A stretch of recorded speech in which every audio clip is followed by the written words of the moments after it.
শিক্ষার্থীদের যৌক্তিক আন্দোলনের সাথে সরকার একমত, কিন্তু নির্বাহী বিভাগ নয়, এর সমাধান হতে হবে আদালতে।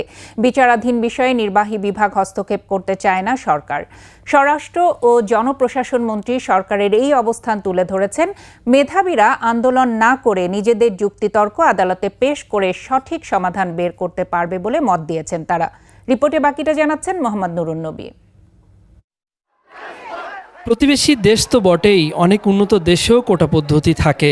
তারপরও 2018 সালে শিক্ষার্থীদের চাওয়াকে সমর্থন দিয়েছিল সরকার।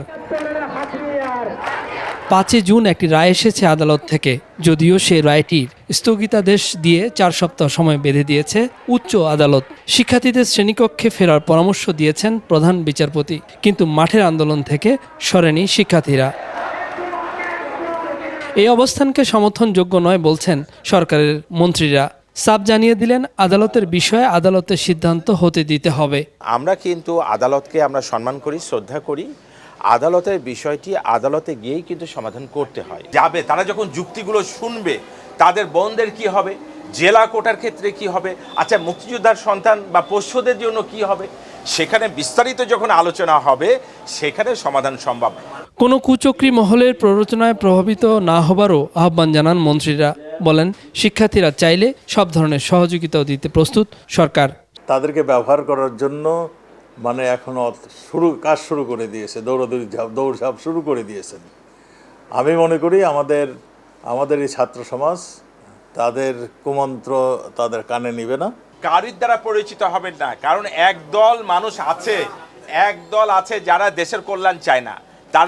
তারা সবসময় এই ষড়যন্ত্র করে, তারা এই গণতন্ত্রকে সবসময় ধ্বংস করতে চায়। সড়কে মানুষের সীমাহীন ভোগান্তি পোহাতে হচ্ছে।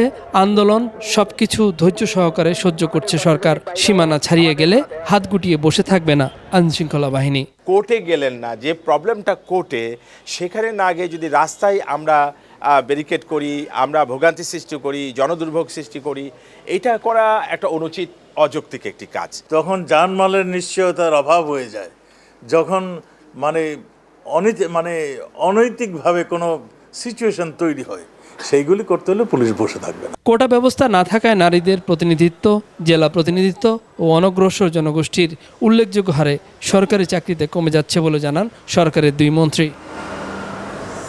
মোহাম্মদ নুরুন নবী, 21 টেলিভিশন, ঢাকা।